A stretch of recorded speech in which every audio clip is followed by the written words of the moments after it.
WATE 6 in your side. News at 11 starts now. Right now here at 11, the search continues for the man accused of shooting and killing a deputy here in Tennessee. Newly released pictures from the TBI of the suspect's tattoos, and now we're learning a woman has also been charged in this case. And in Blount County, a possible drowning this evening. Crews performing CPR on one victim, searching for a second. What we know so far right now at 11. Good evening, everyone. I'm Kristen Farley. And I'm Ryan O'Donnell. Thanks for joining us tonight. Right now, the search does continue for the man accused of shooting and killing a Middle Tennessee deputy.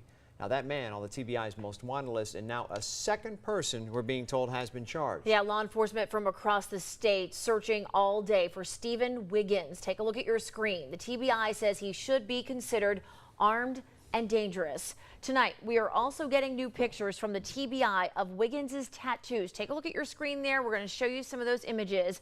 He has a lengthy arrest history that dates all the way back to 2006. Over the past 12 years, he has been arrested, we're told, for domestic violence or assault at least 8 times, among other charges. Meanwhile, we've also learned that Erica Castro Miles has been arrested and charged in connection with the death of that deputy. She is in jail and charged with 1 count of first-degree murder tonight.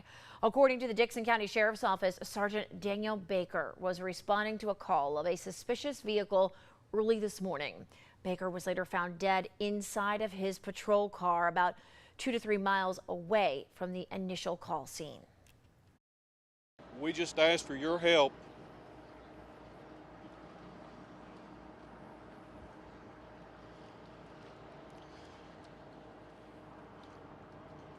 in getting the photo and information out so that we can hold this person responsible and fully accountable.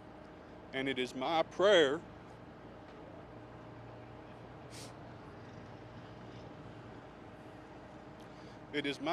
to God that our court will be a terror to him on the punishment he receives. A difficult day for so many people today. We also have learned tonight the reward being offered for information leading to Wiggins' arrest has now increased to $12,500. Ryan. Kristen, thank you. Meanwhile, we are on your side tonight learning more about what is called a blue alert. Now, the TBI says it's only been used once before. Now, you likely received an alert like this on your smartphone earlier today. Now, it's similar, we're told, to an amber alert or like maybe a severe weather warning. But to issue a blue alert, there has to be several major criteria to follow. First, an officer must have suffered a serious or life-threatening injury or have been killed, like what we had today. The suspect must still be at large. Police believe the suspect poses an imminent threat to the public or to law enforcement, and the agency must have a detailed description of the suspect or the vehicle involved. Now, the first time a blue alert was issued was back in 2015 in the shooting death of an off-duty Memphis officer. Kristen?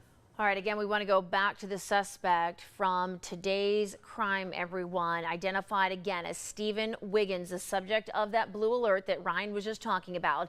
Several agencies continuing to assist in that search for him tonight. Here's what's believed to be his most recent pictures. Several pictures are out there right now. Wiggins is about 6 feet. 1 inch tall, and weighing around 220 pounds. He has brown hair and brown eyes.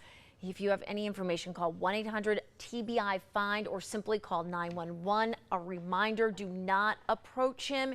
If you see him, he is still considered armed and dangerous tonight.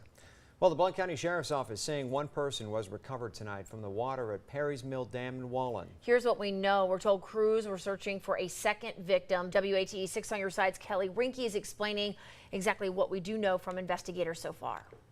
The Blount County Sheriff's Office says Perry's Mill Dam is a popular swimming hole. Recent rain, however, has made the water swifter than normal. First responders got a call around 7:15 this morning, a possible drowning in Wallen. The fire department was able to locate a victim, pull them out of the water, and that victim has been transported to the Blount Memorial Hospital. Chief Deputy Jeff French with the Blount County Sheriff's Office says first responders were performing CPR on the male victim, and for several hours they were looking for potentially a second person. We have a witness that potentially said there was a second person, so we are taking every effort to make sure there was not a second person in the water. He says recent rain has made the water levels go up, making it more dangerous for swimmers. It's swift water going over the dam where the side is, so it's very dangerous situation. They believe this may be the first drowning in the county since warmer weather this year. Deputies hope people keep safety in mind if they decide to go in the water. Yeah, we can't tell people not to get in the water, but we want to make sure people are safe and use the good common sense when they get in the water, especially water like this at Swift. The Blount County Sheriff's Office says it's been 8 or 9 years since the last drowning here. Reporting in Walland, Kelly Rinke, WATE, 6 on your side. All right, Kelly, thank you. We want to also let you know we did reach out to BCSO about the condition of that first victim. At this point, they say they do not have an update. Of course, if we get one, we will pass that along to you. I want to turn our attention now to the forecast out there. Meteorologist Ken Weathers standing by in the Storm Center with the very latest. So, Ken, we have seen a lot of rain these past few days. Are we going to see a little bit of a break in all of this coming up? We got a couple more days of the opportunities for the widespread scattered showers and thunderstorms, and then we'll kind of back the coverage back up in time for the weekend, Kristen. But the showers we've been watching this evening fizzling out as expected. Even the heavy rain that we had back towards Nashville falling apart like we mentioned it would at 6 o'clock. 6 timeline kind of reaffirms this as we go through the overnight hours. Lingering clouds, maybe a passing sprinkle or shower. This is at 3 a.m.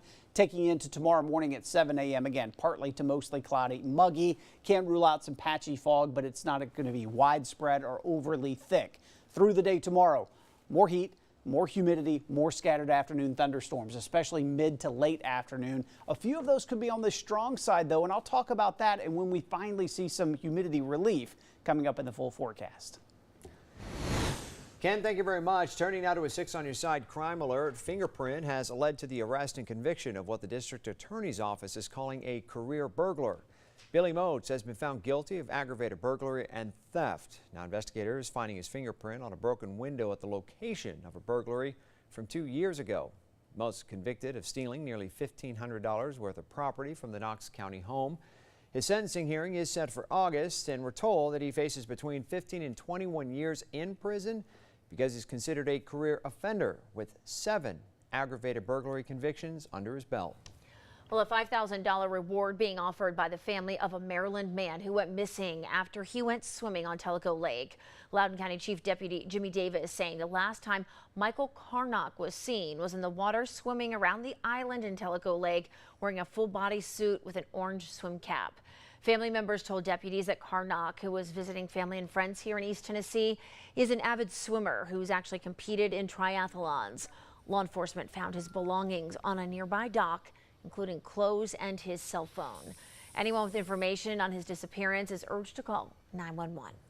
A sinkhole that's been causing headaches in Granger County has now been filled. The crews wrapping up their work with a temporary fix earlier today. Yeah, what a mess out there. That sinkhole was about 10 to 12 feet deep. The Granger County Emergency Management Agency telling us the hole formed about 10 years ago. The road has been patched up over the years, but it finally gave way over the weekend. We're told once the rain moves out of the forecast, they'll be able to do a more permanent fix there. An Oak Ridge man behind bars for refusing to follow the sex offender registry guidelines. William Pinner arrested after police learned he was living within 1,000 feet of a school or daycare. Registered sex offenders are required to give the corrections department their address. Pinner giving them the address of the complex leasing office instead of the location of his real apartment. He was advised of the violation and refused to move.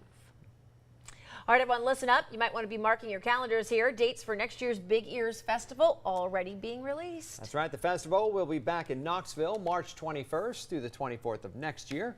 Tickets go on sale June 1st at 10 o'clock in the morning. So this year there will be more Big Ears ticket packages, including new VIP perks like exclusive kickoff and after-party events. The festival spans different venues here in Knoxville and isn't just limited to music. Film also going to be part of the festival as well.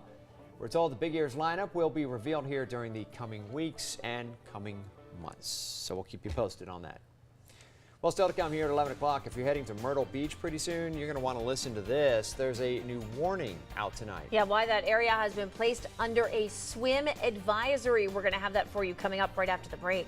And a few more days of some scattered storm chances, but there is some drier air right around the corner. I'll let you know when we'll see it coming up. And signing day was months ago, but that wasn't stopping one high school star from joining the Vols in the final days of May. That and more on the way in sports. And heavy rains causing some major problems for parts of North Carolina, including places like Asheville. A look at the mess left behind and how flooding has trapped at least 2 people. You're watching WATE 6 on your side news at 11.